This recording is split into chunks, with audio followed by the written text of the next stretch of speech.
Alright guys, welcome back or welcome to Running for Views. So today we're going to break down Kilian Jornet's Rediscovering Pyrenees project. But before I get into that, did you know that 92% of you aren't subscribed?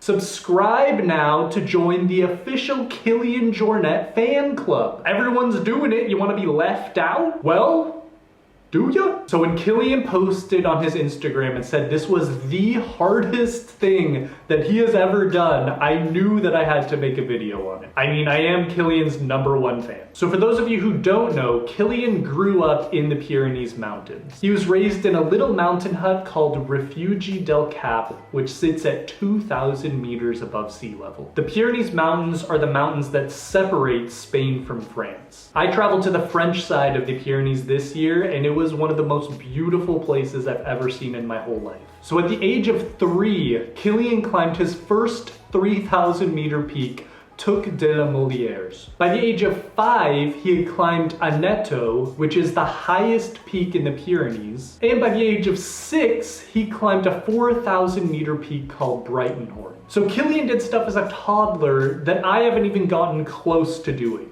So the Pyrenees have always had a very special place in Kilian's heart. They're where he grew up and really where he became the athlete that he is today. So on October 2nd, 2023, Kilian started the Rediscovering Pyrenees project. And to be honest, I had no idea what was going on. All of the posts that he was posting on his account and the normal account were just very cryptic and very blurry, and I had no idea what he was trying to do or what the goal of this project was. He really didn't say what his objective was or anything, but he might have said it in Spanish, but I don't speak that. So I would just go watch all the videos that he was releasing, and then I would have to go vent to my wife about how I had no idea what Kilian was doing. Maybe it was just me though. Let me know in the comments if you had any idea what Kilian was doing when he was doing this project. He finished the project on October 10th and then finally gave some detail about what he had been up to. He had climbed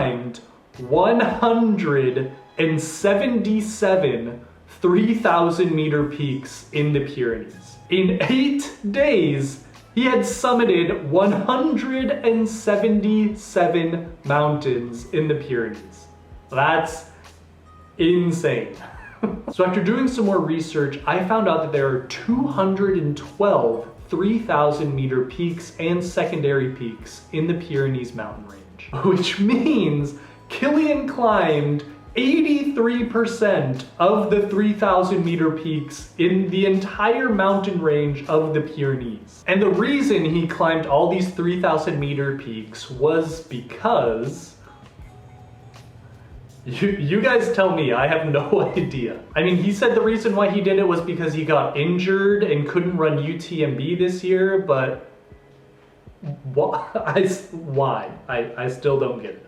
But yeah, Kilian couldn't just be like a normal person and just start his off season and then just start skiing like he does every year. He had to go do one more project that he said was the hardest thing he had ever done in his entire life. So when Kilian started this project, I don't think that he even knew what the goal of the project was. I just think he wanted an excuse to go to the Pyrenees Mountains and run around in them. Anyways, Kilian's watch sponsor Coros released an article that did a great job of breaking down what Kilian was doing for those 8 days in the Pyrenees Mountains. So now I'm gonna break down day by day for the 8 days that he was running what Kilian was doing each day. So Kilian started out this project in the small mountain town of Saint de Gallego, which is literally right in the middle of the Pyrenees mountain range. So on the first day of the project, Kilian ran / hiked / mountain climbed for 38 miles with 23,000 feet of elevation gain. And it took him 18 hours to complete this. So he started his run at 6 a.m., which means that he finished at midnight.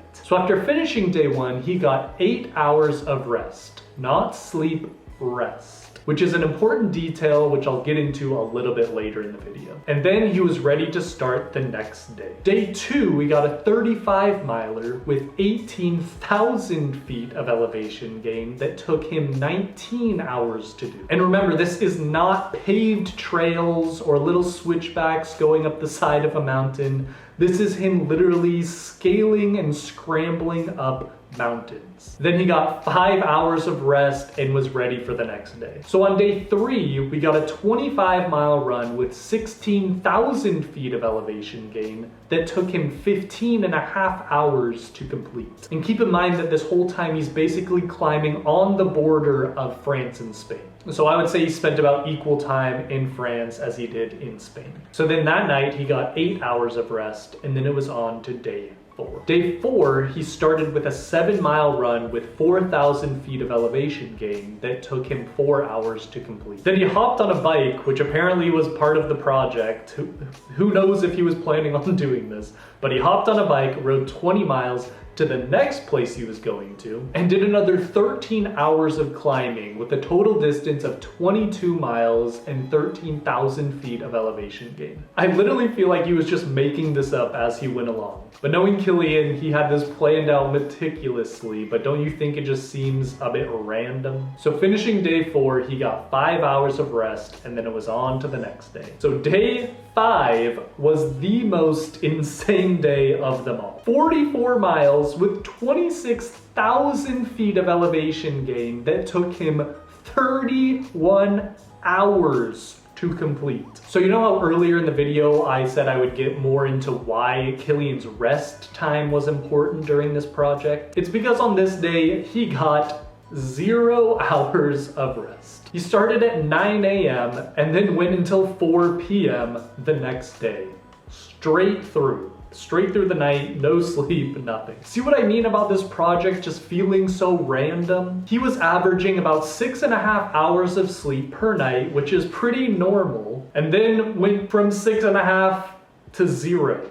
Like, why? I'm confused. So like I said, he finished this day at 4 p.m., which means that this was on day 6 of the project, and then got 6 hours of rest, and then was on to day 7. Day 7, he started off the day with a 2.5-mile bike ride, because I guess he didn't want to walk it, I don't know. I guess I can't blame him after the day that he had just had. Then it was back up into the mountains where he did another 30-mile day with 17,000 feet of elevation gain that took him 24 hours to complete. So he started at 7 a.m. that morning and then went to 7 a.m. the next morning. Like, why? Why push yourself so hard, Kilian? We promise we'll all still love you if you don't try to kill yourself in the mountains. Just get 8 hours of sleep like a normal person. But yeah, on this day he got 2 hours of rest after going for 24 hours straight,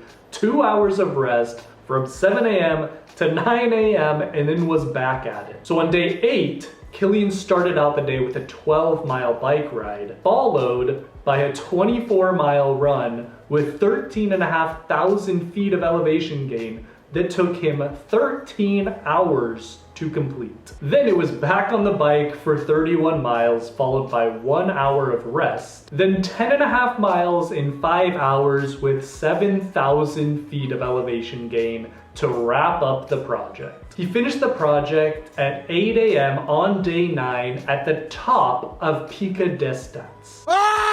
And that wrapped up the project. He was finished. All right, so now let's just break down everything that he did during this project. So in total, 177 3,000 meter peaks, 155 hours in the mountains, which equates to about 6.5 days out of the 8 days that he did this for. The total distance he covered on foot was 234.9 miles and 65.6 miles by bike, because why not? This is the crazy part. The total elevation that he did for this project was 43,251 meters climbed, or 141,900 feet. So that was a lot of information to throw at you guys, but now let's just hop into his heart rate really quick because this is also just as crazy. So he spent most of the time that he was in the mountains below zone 1. Not at zone 1, below zone 1. He basically wasn't even getting a workout. So for Kilian, this meant below 88 beats per minute. I'm pretty sure I'm at 88 beats per minute when I'm just sitting on the couch. Like, most of his days was spent on a 40% grade, like straight up a mountain, and he was just chilling at 80 beats per minute, like that.